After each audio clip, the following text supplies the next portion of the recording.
اسی منگتوں کی ٹیم میں کچھ کہتے ہیں ارے کہاں لڑکی کا باپ کہاں ہے؟ وہ بلٹیا کدھر ہے؟ ہٹپٹیا اور کچھ لا کر کے نظرانہ وغیرہ پیش کرو ہاتھ میں، سونے والی انگوٹھی کدھر ہے؟ ٹھیک ہے بھائی لاتے ہیں، پھر بھی نہیں کھا رہا تو پھر کوئی اشارہ کرتا ادھر یہ 5-10 ادھر بیٹھے پکڑتے 10 پکڑ ادھر بیٹھے، ان منگتوں کو بھی 100 200 دے دو تب کھاتا بیٹا منگتا کہیں کا۔ اللہ فرماتا ہے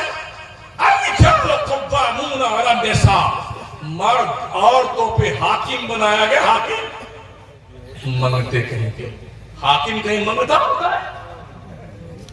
تجھے تیرے قوت بازو پہ بھروسہ نہیں ہے؟ میرے مصطفیٰ کریم صلی اللہ علیہ وسلم آپ کے صحابہ کیا کوئی بارات لے کے گئے تھے؟ نہیں۔ کیا لڑکیوں کا کھانا کھایا گیا تھا؟ تو یہ ہمارا مسلم سماج کیوں اس کوڑ کے مرض کا مریض بن چکا ہے؟ جس کی 5 بچیاں پیدا ہو جائے نا تو یا تو وہ بیچارہ خودکشی کر لیتا ہے،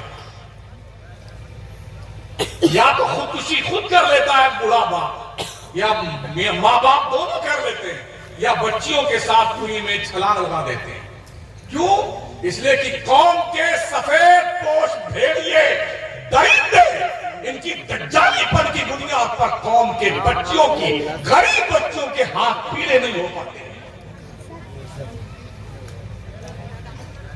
اور پھر بیٹے ڈی جے لے کے چلتے ہیں۔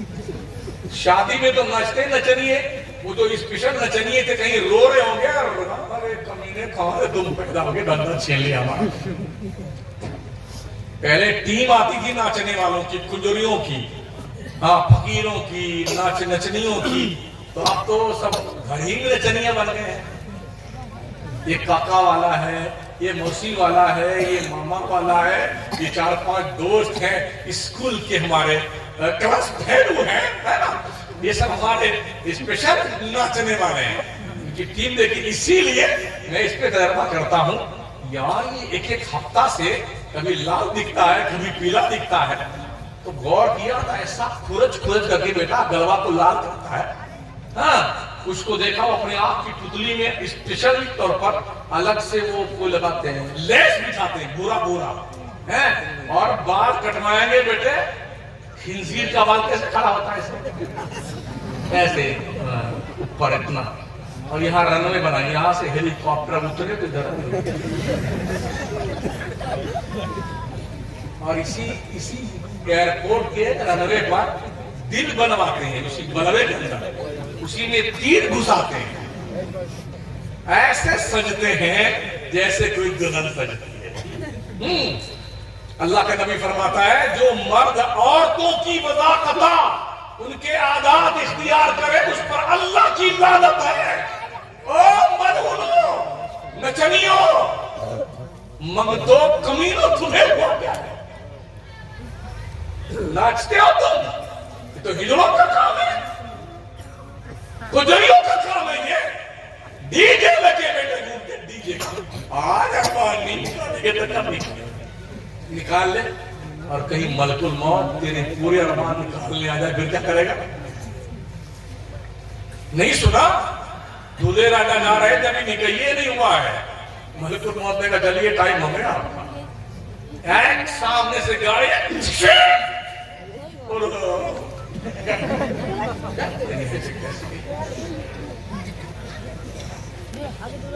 ہاں اللہ فرماتا ہے اذا جاء اجلها وَلَنْ يَؤَخِّرَ اللَّهُ نَفْسًا إِذَا جَاءَ أَجَلُهَا وَاللَّهُ خَبِيرٌ بِمَا تَعْمَلُونَ۔ موت کا ایک وقت مقرر ہے، وہ اپنے سمے سے 1 سیکنڈ پہلے نہیں آئے گی، بعد میں بھی نہیں آئے گی، اللہ تمہارے کرتوت جانتا ہے۔ ہاں وہ اخبار چاٹنے والا، دینک جاگرن کا جاگرن منچ پہ بیٹھنے والا، امر اجالا کے اندھیرے میں گھومنے والوں کبھی قرآن پڑھ لیا، ہاں پڑھا کرو قرآن تاکہ تیری عقل آ جائے۔ عقل اللہ نے فرمایا اِنَّا أَنزَلْنَاهُ قُرْآنًا عَرَبِيًّا لَعَلَّكُمْ تَعْقِلُونَ، بے شک ہم نے قرآن عربی میں نازل کیا ہے تاکہ تمہیں عقل آ جائے۔ قرآن تمہارے مردوں کو بخشوانے کے لیے نہیں ہے.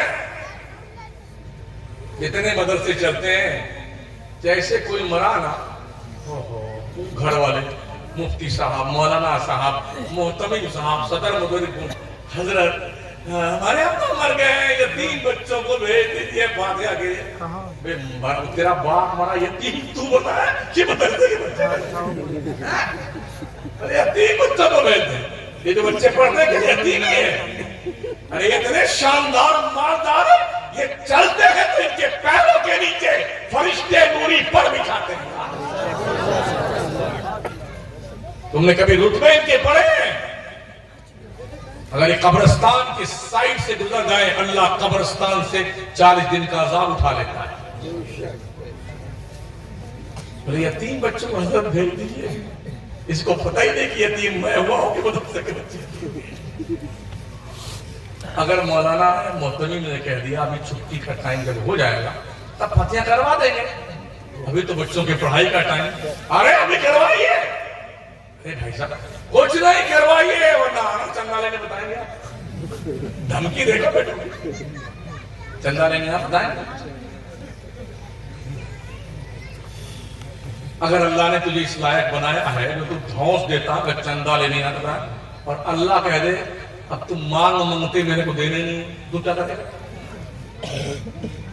میرا رب فرماتا ہے یا ایھا الناس انتم الفقراء الی اللہ, اور لوگوں تم سب سے مدتے ہو اللہ کے بارگاہ کے, سب کچھ مانگے ہو اللہ کے بارگاہ کے. پھر کیا کرو؟ اللہ تمہیں بھکاری بنا دے تو کیا کرو گے؟ شکر مناؤ. جس کو رب نے دولت دی ہے اللہ کا شکریہ ادا کرو. اس لیے کہ رب نے فرمایا لئن شکرتم لازیدنکم, شکریہ ادا کیا تو اور نعمت دیں گے تجھے ہم. ولئن کفرتم ان عذابی لشدید, اگر تم نے اطراء کر کے کفران نعمت کیا نا تو سن لے میرا عذاب بہت کڑا ہے. میری لاٹھی پڑتی ہے, آواز تو نہیں آتی بس چوٹ بہت زور سے لگتی ہے. دیکھ لے ترکی والوں کو لاٹھی کی آواز تو نہیں آئی مگر ایسی لگی ہے نا پوچھو مت, برسوں لگ جائیں گے انہیں کھڑے ہونے. اب تک آپ کو یہ آپدہ استھتی نہیں آئی ہے, اپنے رب کا شکریہ ادا کرو. مولا اپنے کرم سے ہمیں اپنے دامن کرم میں چھپا کر, ورنہ ہمارے بھی سرخاب کے پر نہیں لگے ہوئے ہیں. سمجھ رہے ہیں؟ ہم نے کوئی بہت نیک کام نہیں کیے ہوئے ہیں کہ ہم کو چھوڑ دیا جائے. قرآن مقدس کا جائزہ لیا کیجیے, پڑھا کیجیے, تمہیں پتا چلے گا جن قوموں نے بدماشیاں کری نا اللہ نے ان کا انجام کیا کیا.